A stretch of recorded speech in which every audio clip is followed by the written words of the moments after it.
Bonjour à tous. Donc, bon, ça va me faire un peu bizarre de parler tout seul, mais ça devrait aller.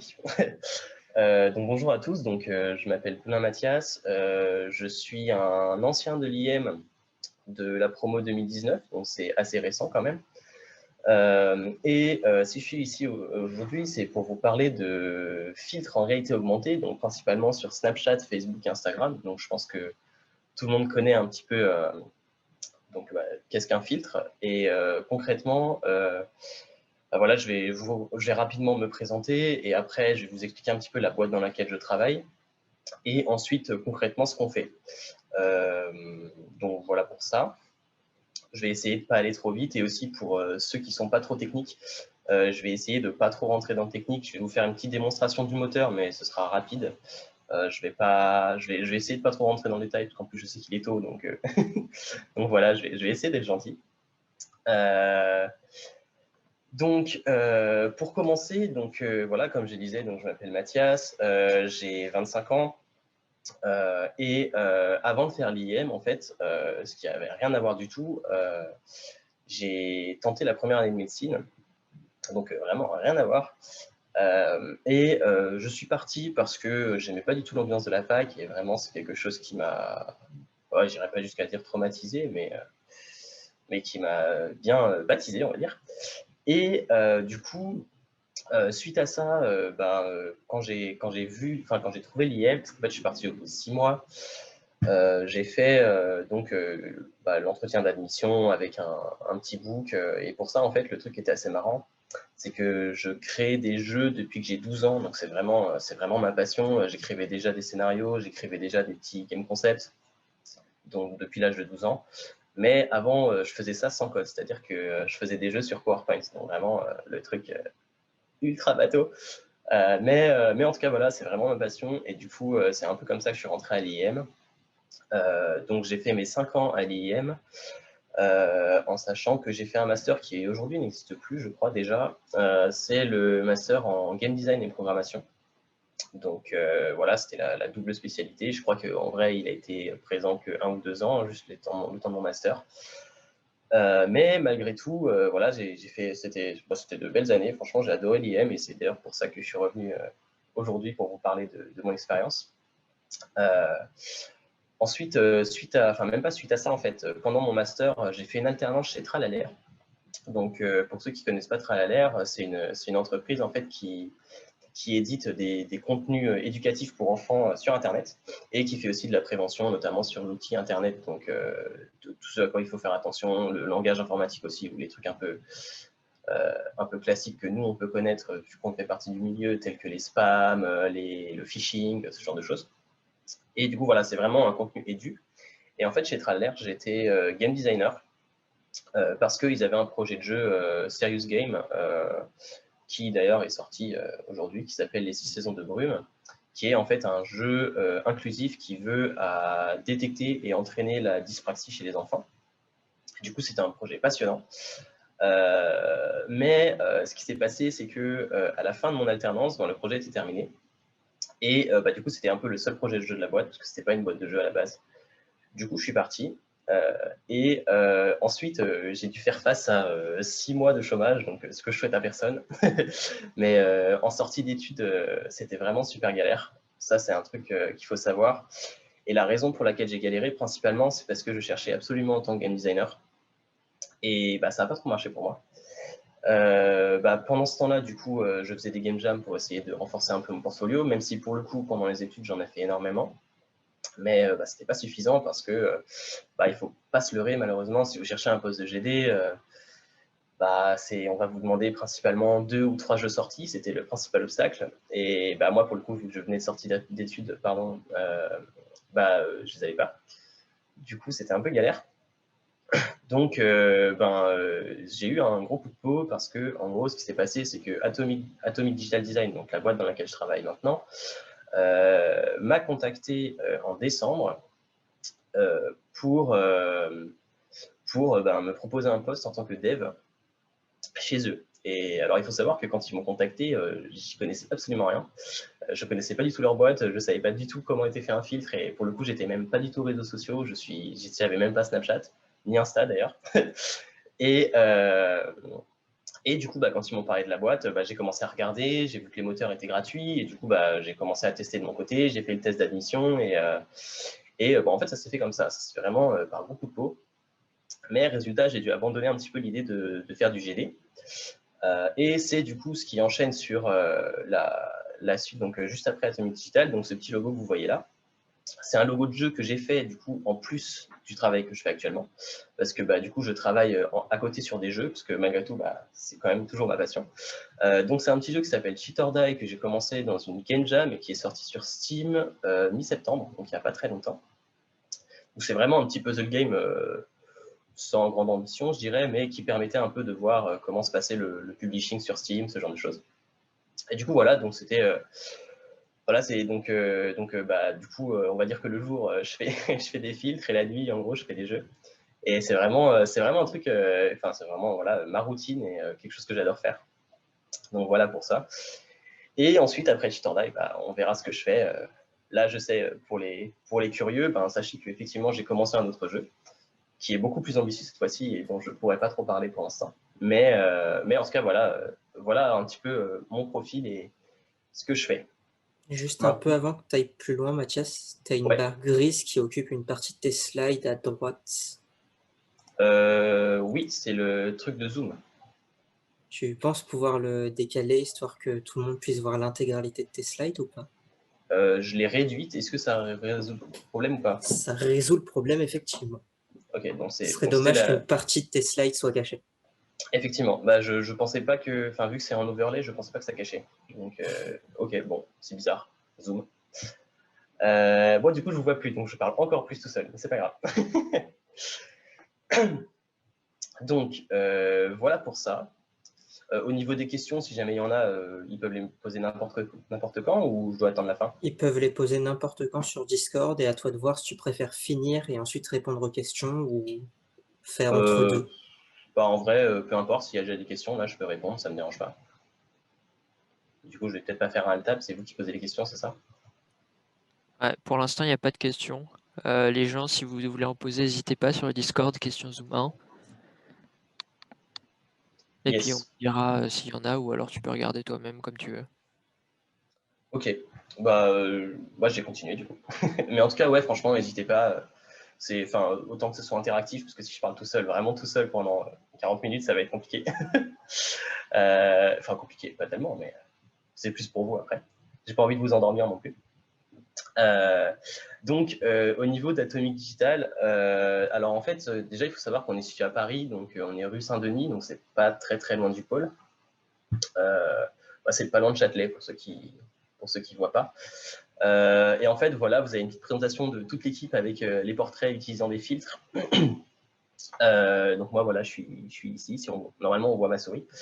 Donc voilà, on a une team assez complète pour le coup, on manque de rien. Vraiment, on a plein de profils métiers différents. Alors, ce qu'il faut savoir, qui est assez marrant d'ailleurs, c'est que Atomic Digital Design a été fondé par des anciens de l'IIM, notamment Antoine Vu, qui est un ancien de l'IIM.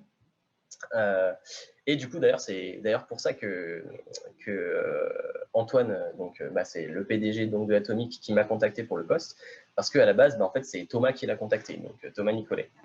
Donc c'est vraiment du réseau, et pour le coup, ça va peut-être faire un peu répétitif, mais vraiment le réseau c'est ultra important. Donc je vous conseille à tous, enfin en tout cas à tous les étudiants et même les autres, si jamais, de bien l'entretenir parce que vraiment ça sauve la vie, quoi. Donc voilà pour ça. Donc on a des locaux assez sympas. Là récemment on a acquis un deuxième étage du bâtiment dans lequel on est, donc pour s'étendre encore plus. Alors il faut savoir que donc concrètement ce qu'on fait chez Atomic, c'est principalement des filtres en réalité augmentée. Donc pour Snapchat, Facebook et Insta, et une nouvelle techno qui est un peu moins connue qui s'appelle 8Wall. Mais concrètement c'est des filtres sur le web.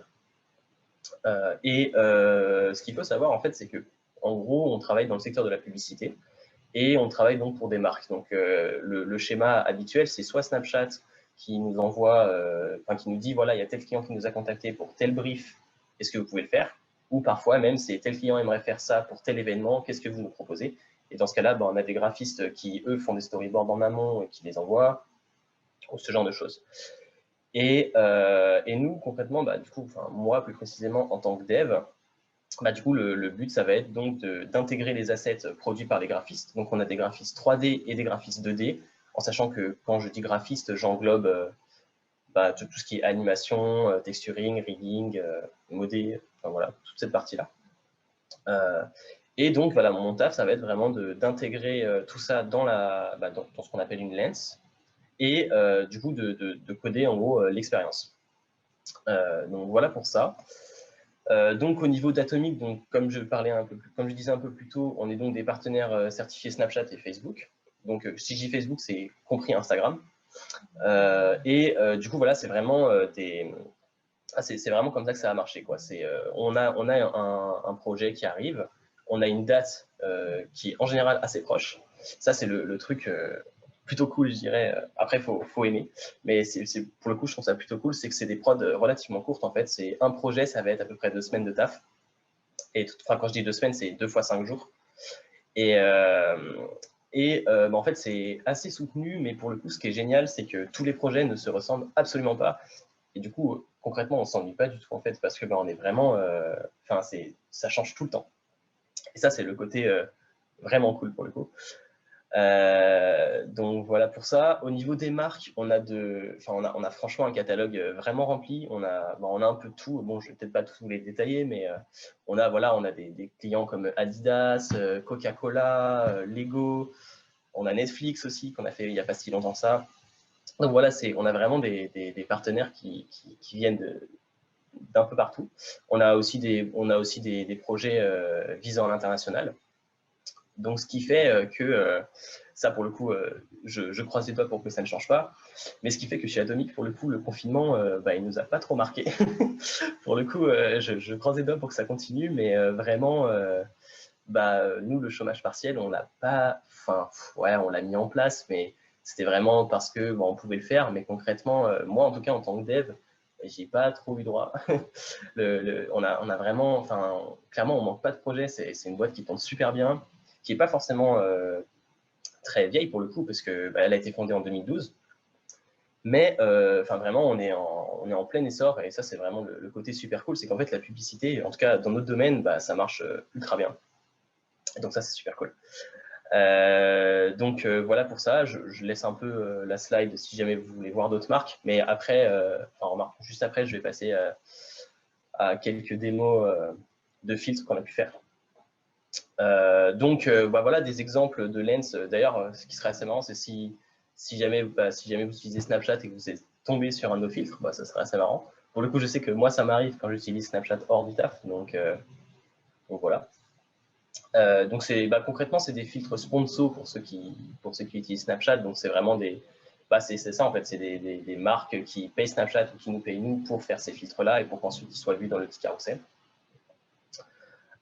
Donc voilà, donc ça c'est des... Alors je vais essayer, parce qu'en plus ces deux filtres-là, c'est des filtres sur lesquels j'ai bossé, et concrètement, ouais, c'était à peu près ça. C'était 2 semaines pour celui à gauche, le Disney Secret. Le Disney Miraculous, ça a pris un peu moins de temps, parce qu'en plus on s'était permis de tester des technos qui étaient un peu nouvelles, parce qu'il faut savoir qu'en fait, la réalité augmentée, ou notamment le moteur qu'on utilise, qui s'appelle LensStudio, dont je reviendrai dessus plus tard, est assez jeune, et du coup il y a des mises à jour assez régulières avec plein de nouvelles techno, et du coup il y a pas mal de R&D aussi dans ce domaine-là, et c'est vraiment, pour les gens curieux, franchement c'est cool. Oh, désolé. Voilà pour ça. Après, du coup, là vous pouvez voir un projet de ouf. Et j'ai bien demandé, j'ai l'autorisation de vous le montrer. Du coup, voilà, on a eu l'occasion de faire un filtre pour Cyberpunk 2077. Donc là, tous les fanboys, c'est trop cool. On a aussi fait un filtre pour la nouvelle série de The Walking Dead qui est sortie il n'y a pas très longtemps, si je ne dis pas de bêtises. Et sinon, une chaîne étrangère, SkyQ. Voilà, et ça, c'est des filtres, pour le coup, qui ont été un petit peu plus longs. SkyQ, dans mes souvenirs, il a duré 1 mois. Ouais, il a facilement duré 1 mois. Il était un peu plus long. Cyberpunk, ouais, quasiment 1 mois aussi, parce qu'il est assez... visuellement, il claque, en fait. Et du coup, ça, c'est des projets qui sont assez importants dans le sens où, en fait, il y a beaucoup d'allers-retours avec les créas. pour que, en fait, en termes de dev, il y a des projets qui sont relativement simples, mais qui demandent beaucoup de travail de rendu, en fait. Et du coup, ça fait aussi partie de mon taf. Bien sûr, là, pour le coup, c'est plus en concordance avec les créas, mais malgré tout, ça fait partie du travail d'inté. Et après, The Walking Dead, voilà, celui-là, c'était pareil, je crois que c'était 2 semaines et demie. Mais enfin, voilà, donc voilà, on a vraiment des clients, des projets super cool pour le coup. Et après, voilà, encore 2 autres. Là, c'était un projet pour Crash Bandicoot. Pareil, je pense que tous les gamers qui sont ici connaissent. Et le Tony Hawk, ça pour le coup, le truc assez marrant, c'est que c'était le dernier, là, le remaster qui est sorti il n'y a pas longtemps. Et c'était un filtre pour cette occasion-là. Et pareil, ouais, ça avait duré 2-3 semaines aussi. Donc voilà, c'était des filtres. Enfin, on a des trucs un peu gamifiés. Pardon. Et d'ailleurs, justement, le point sur lequel je voulais appuyer, c'est que malgré le fait qu'on ne soit pas une boîte de jeu, en fait, le côté assez marrant, c'est que déjà les lens en soi, c'est plutôt fun. Et en plus, parfois, on doit faire des jeux dans des lens. Et du coup, il y a ce côté un peu gamification qui est plutôt cool. Et donc, parfois, on a des exercices de game design à faire. Et en amont, du moins. Et du coup, c'est le côté assez fun. Et c'est pour ça, d'ailleurs, que je m'y retrouve assez bien dans cette boîte. Parce que malgré le fait qu'au final, je n'ai pas pu finir game designer, déjà, je kiffe le dev. Donc ça ne change rien. Mais malgré tout, on fait des trucs quand même super fun. Et donc, voilà, je m'y retrouve. Ensuite, un autre projet qui était un peu plus complexe, celui-là pour FitTrack, donc je ne sais pas si vous connaissez, c'est une balance connectée en fait sur laquelle en gros vous l'avez reliée à une application et quand vous vous pesez, en gros sur l'application, ça vous sort tout un tas d'indices sur en gros comment est réparti votre poids sur votre corps. Et donc là, eux, ils voulaient une lens qui était prise de dos, sur la caméra en back sur votre téléphone. Et du coup, vous deviez poser votre téléphone et partir. Et puis en fait, avec des capteurs, on détectait la position de la main. Et avec des capteurs, on activait l'expérience sans toucher son téléphone. C'était assez cool aussi celui-là, qui a demandé pas mal d'itérations, notamment en termes d'expérience, parce que, mine de rien, on n'est pas venu à cette idée de fil tout de suite, mais pareil, il a dû durer 3 semaines, 1 mois à peu près. Donc voilà, il y a des prods qui sont un peu plus longues, d'autres qui sont plus courtes. Là pour le coup, c'est la magie des projets et des différents concepts. Mais en tout cas, voilà, on a une production assez soutenue et on s'ennuie pas. Ça, c'est cool. Et puis après, dans les dernières démos, dans les derniers trucs que je voulais vous montrer, on a donc Aquafresh, c'est du dentifrice, pour ceux qui ne connaissent pas. Et en fait, là, c'était tout bête, hein, comme vous pouvez voir sur la preview. En gros, on devait suivre la brosse à dents avec sa bouche. Et le but, c'était de tenir le plus longtemps possible. Un petit truc assez marrant. C'était assez ludique. Et l'autre Rema 1000, celui-là, c'était un jeu de memory. Donc, je pense que c'est assez logique, que j'ai quand même expliqué. C'est en gros, c'est les jeux de cartes où il faut trouver les paires. Et du coup, voilà, donc c'est des jeux relativement simples, hein, bien sûr, mais ça reste quand même de la gamification et ça reste super marrant à faire pour le coup. Pour le côté dev, en tout cas, c'est assez sympa. Et d'ailleurs, je vais rentrer là-dedans maintenant. Est-ce qu'il y a des questions ou est-ce que je peux continuer avant que j'enchaîne sur la partie dev? Pour le moment, il n'y a pas de questions. Ok, bon, alors j'espère que c'est parce que les gens ne dorment pas et que c'est parce que je suis clair. Non, mais c'est très bien, c'est clair. Ok, nickel.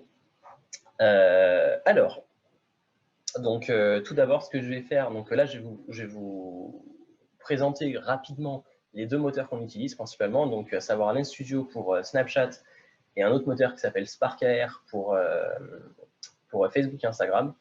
Mais je vous ferai une démo technique uniquement de Lens Studio parce que, notamment à cause du temps.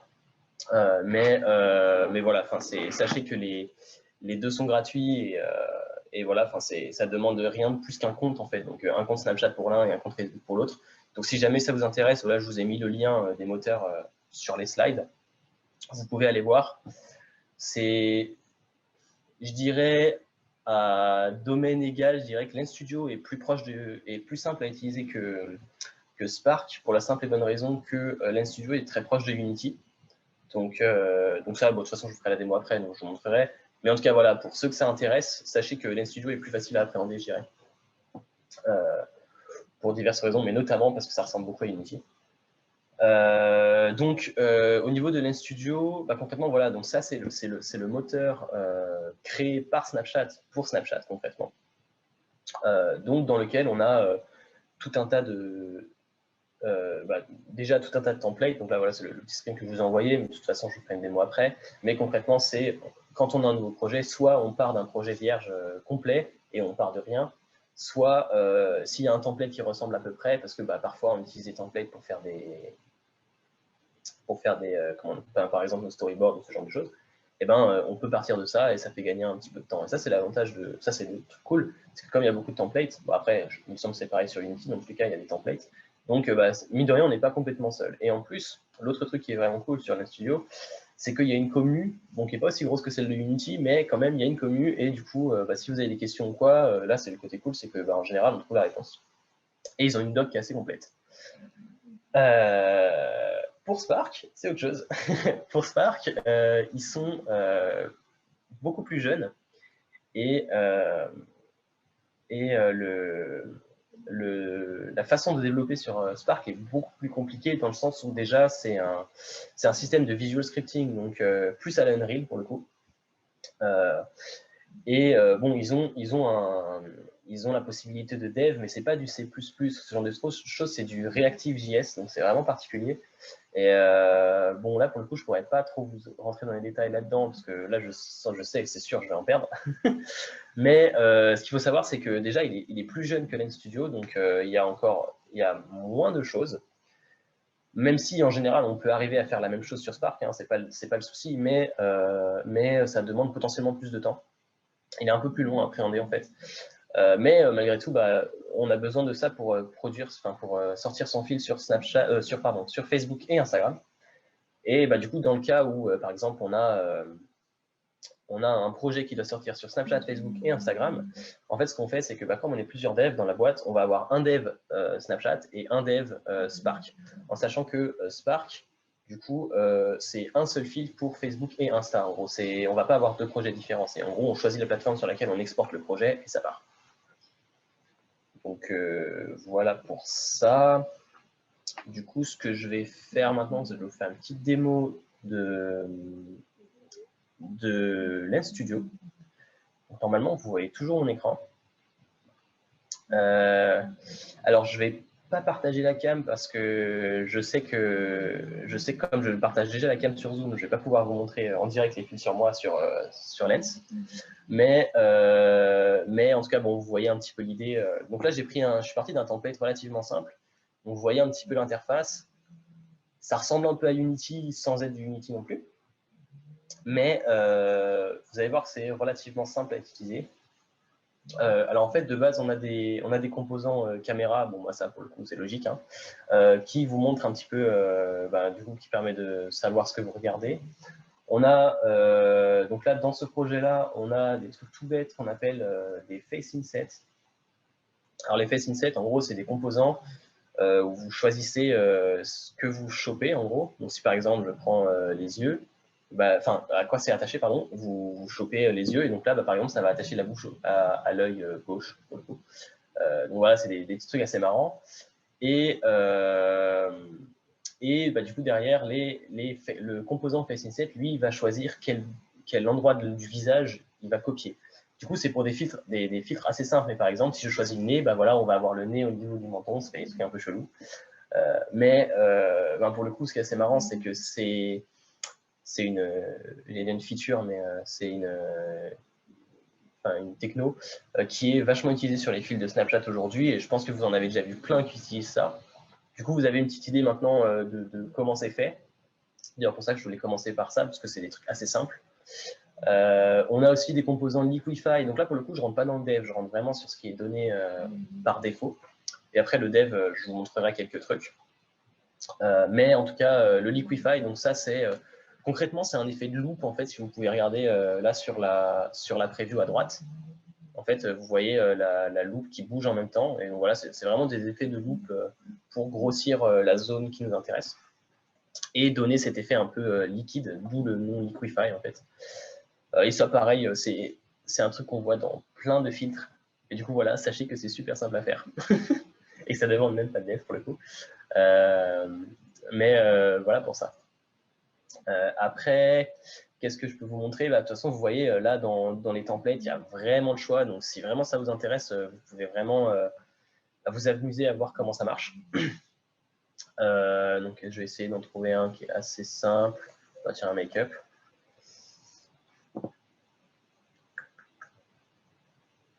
J'espère que j'ai perdu personne et que ça vous intéresse toujours. Donc là, pour le côté make-up, là, pour le coup, c'est un peu pareil. On a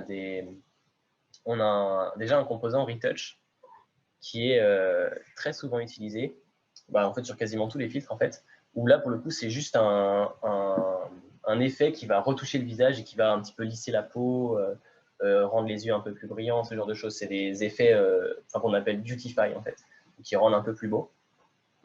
Et en plus, du coup, sur ce make-up, vous avez donc un script qui s'appelle Make-up Controller que je vous détaillerai pas spécialement, mais en tout cas, sachez qu'on peut scripter. C'est d'ailleurs que comme ça qu'on dev sur l'Instudio. Du coup, dessus, vous avez, là, en tout cas, sur ce make-up-là, vous avez plein de paramètres pour changer un petit peu le maquillage. Donc là, par exemple, la couleur des lèvres, si je mets du vert, ça va changer la couleur des lèvres de la dame, notamment. Et pourquoi d'ailleurs? Tout simplement parce que c'est affecté sur le premier visage. Cette bêtise. C'est lié au premier visage en fait. Parce que tous les. Ouais, ça, c'est ici. Les composants qui s'affichent sur le visage sont liés à un numéro de visage qui est ce qu'on appelle le face index. Donc 0, ça correspond au premier visage parce que en dev, on compte à partir de 0. Pour les devs, je pense que je ne vous apprends rien. Et du coup, pareil. Après, c'est exactement pareil pour le deuxième visage, sauf que le face index est égal à 1. Donc, voilà. Après, ça continue 1, 2, 3, 4. Enfin, voilà. Donc, voilà pour ça.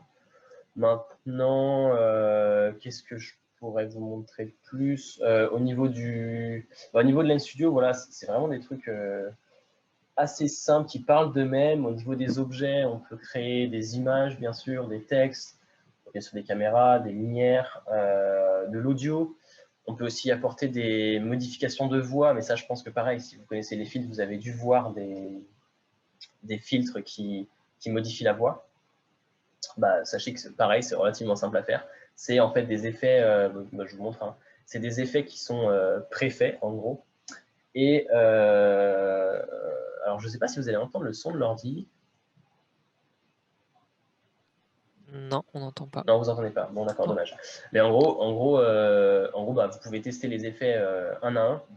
Et en fait, il faut savoir que ces effets-là, ils sont visibles que quand on enregistre son snap. Enfin, ils sont audibles que quand on enregistre ce snap. Et du coup, l'idée, c'est des trucs, c'est des petites modifications de voix où en gros, le Snapchat va lire votre record et après, il va appliquer la modification de la voix dessus. Donc ça, c'est des trucs tout bêtes.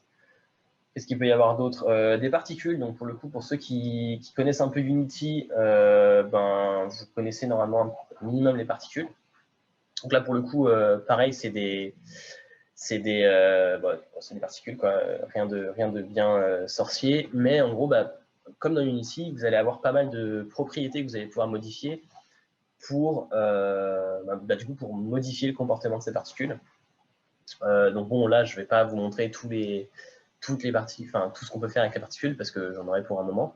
Mais concrètement, on peut avoir des trucs du genre, changer la forme d'émission, en fait, donc comment ça s'étend. Et donc, si par exemple j'étends à 5, on va avoir là j'ai pris une box, donc il faut imaginer une boîte donc de 5 de largeur, 1 de hauteur et 1 de profondeur. Et du coup, ça étend la création des particules dans cette zone-là.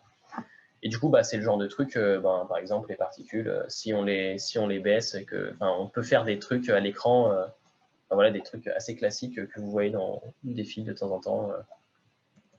Là, si je veux la taille de l'écran, on va dire 20. Tac, on peut augmenter le nombre de particules, ce genre de trucs. C'est des petits trucs tout bêtes comme ça qui rendent, qui font que sur Snapchat, tu peux avoir plein d'effets. Pour le coup, les particules et tout, c'est pareil sur Spark, je vous rassure. Mais en tout cas, voilà, c'est tout un tas de paramètres en fait qui font que concrètement, nous en tant que dev, on va vraiment toucher à ce moteur-là, au moteur en tout cas, et les créas, eux, vont nous envoyer tout ce qu'il faut. Donc concrètement, les créas, ils ont, par exemple, là pour les particules, on aurait besoin d'une texture qui là est fournie avec les particules de base, mais si on veut changer la forme des particules, bah, concrètement, ça va être au créa de fournir des textures de particules qui vont nous envoyer et que nous, on va remplacer en fait. Qu'est-ce que je pourrais vous montrer d'autre? On a aussi effectivement les systèmes de marqueurs. Alors là, pour le coup, je n'ai pas de marqueur à vous montrer, mais concrètement, les marqueurs, ce que c'est avec Snapchat, vous allez pouvoir scanner en fait votre environnement, et les marqueurs, en fait, ça va être une image à scanner. Donc, vous pouvez mettre n'importe quoi en marqueur, mais plus l'image est détaillée, plus le marqueur sera précis. Parce qu'en gros, bah, en gros, Snapchat arrivera à reconnaître parmi plein d'images, bah, plus l'image a de détails, plus c'est clair en fait.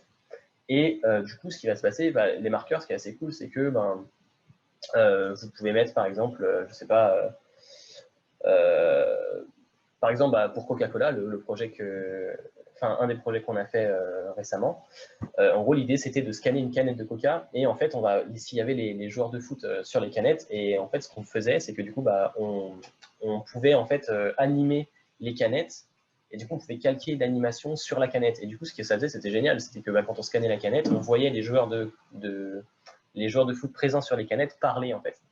Et ça c'est des trucs super cool avec les marqueurs. Enfin voilà, c'est des trucs super cool qu'on peut faire où en gros on peut caler nos animations sur la taille des images qui sont scannées et du coup ça rend des trucs vraiment vraiment cool en réalité augmentée du coup à travers notre téléphone. Si tu veux, tu as déjà 2 questions sur le Discord. Ouais, Tu en as une première qui demande si les 2 outils sont entièrement gratuits et disponibles sur Mac et PC. Alors sur Mac pour le coup j'ai un doute parce qu'on ne dev pas sur Mac, mais oui bah désolé. Mais pour le coup je pense que alors LensStudio je pense qu'il est disponible sur Mac parce que bah, j'ai les UX bossent sur Mac et il me semble les avoir déjà vu utiliser ça. Donc normalement oui, LensStudio est disponible sur Mac. Par contre Spark j'ai un doute mais je pense que oui. Maintenant oui, les 2 logiciels sont complètement gratuits. Comme je disais, les seuls prérequis, c'est un compte Snapchat et un compte Facebook pour Spark. Voilà. Et encore, les comptes Snapchat n'est même pas obligatoire. Alors, le compte Facebook est complètement obligatoire parce que pour se connecter à Spark, il faut se connecter à Facebook. Donc, ça, pour le coup, vous n'avez pas le choix. Mais je pense que tout le monde a un compte Facebook. Après, peut-être pas, mais voilà. Et Snapchat, le compte est nécessaire uniquement si vous comptez publier votre lens. Donc, si vous n'avez même pas de compte Snapchat, c'est pas grave, en fait. Mais par contre, si vous voulez tester votre filtre sur votre téléphone, vous avez besoin d'un compte Snapchat. Donc, bon, après, voilà. Et sinon, non, c'est entièrement gratuit. D'accord. Et tu as une deuxième question, comme tu montrais différentes choses à intégrer, qui demande si jamais tu as le temps de montrer comment ça se passe avec les objets en AR, comme le masque Casa de Papel. Alors oui, alors ça c'est bon. Alors là, j'ai pas de modèle 3D à vous montrer, mais par contre, il y a un filtre. Alors attendez, il y a un filtre qui permet de, qui a un masque en 3D comme ça. Vous voyez un petit peu comment ça marche. Alors une des contraintes de LensStudio et pareil d'ailleurs de Spark AR, c'est le poids. Alors ça c'est le truc assez marrant chez Atomic, et d'ailleurs bah, c'est lié à la contrainte de LensStudio et de Spark, c'est qu'en fait les filtres ne peuvent pas être très lourds. Ils sont à maximum, enfin en tout cas pour Lens, c'est maximum 4 mégas, et je peux vous assurer que ça va super vite. Et du coup, pour ça, en fait, nous, on est en gros, les créas, c'est des dieux de l'optime. Mais genre vraiment, c'est à chaque fois que le filtre va dépasser, en fait, si le filtre dépasse 4 mégas, on ne peut pas le sortir. Et la raison pour laquelle 4 mégas, c'est la limite, c'est parce qu'en fait, si le filtre est trop lourd, le filtre met trop longtemps à charger sur Snapchat. Et bah, du coup, en fait, c'est juste une mécanique de rétention. En fait, si le filtre met trop longtemps à charger, les gens ne regardent pas. Du coup, d'où cette limite de 4 mégas. Et donc concrètement, vous allez apprendre des tricks d'optimisation assez balèzes. Mais en tout cas, bah, vous pouvez voir un petit peu pour par exemple, je vais prendre juste un visage, ce sera plus simple. Celui-là. Donc pour le premier visage, par exemple, en gros, ce qui va se passer, c'est que LensStudio, quand on crée ce qui s'appelle un headbinding, donc en fait, le headbinding, c'est concrètement un objet qui va quand il est détecté par la caméra, il va calquer des points sur notre visage pour détecter les différentes parties du visage. Donc, ça va être les yeux, le front. Le front, il a plusieurs points. Le nez, la bouche, qui est en plusieurs points parce qu'il détecte lèvres supérieures, lèvres inférieures, le menton, les joues. Et ensuite, suite à ça, il va nous sortir naturellement un objet qui s'appelle un face occluder. Et donc, le face occluder, c'est ce petit objet que vous voyez dans la scène. Et donc le face occluder, à quoi il sert? Il permet de gérer tout ce qui est profondeur en fait. Parce que concrètement, si je le déplace, le face occluder, vous allez voir que... Merde, autant pour moi. Mal sélectionné objet. Voilà, vous allez voir qu'en fait, là, sur la prévue à droite, qu'en fait, il traverse l'espèce de postulaire qu'il y a au-dessus. Et donc voilà, en fait, l'occluder, c'est vraiment ce qui permet de délimiter le visage. Et derrière, nous, que ce soit les créas ou les devs si on inté, nous, en fait, notre taf, ça va être de placer l'objet 3D correctement autour de l'occluder pour ensuite que ça marche bien. Là, dans les previews vidéo, on a pas mal de previews qui permettent, il y en a où voilà, la personne elle va bouger la tête et du coup on va pouvoir savoir, on va pouvoir voir correctement comment ça se cale. On peut aussi activer notre webcam, mais comme je vous disais, moi comme je partage déjà la webcam avec vous sur Zoom, je ne peux pas l'ouvrir sur Lens parce qu'on ne peut pas partager la webcam sur 2 endroits. Du coup, je peux vous montrer directement sur ma tête, mais en tout cas ça marche très bien sur la webcam aussi. Et en fait, c'est comme ça que ça marche. Concrètement, pour importer un modèle, c'est super simple, hein, c'est juste un drag and drop depuis votre dossier sur le projet et ça sort un fichier 3D. Les fichiers, c'est du format FBX, donc concrètement, c'est du 3ds Max, c'est du... je sais que les créas, ils bossent principalement sur Cinema 4D.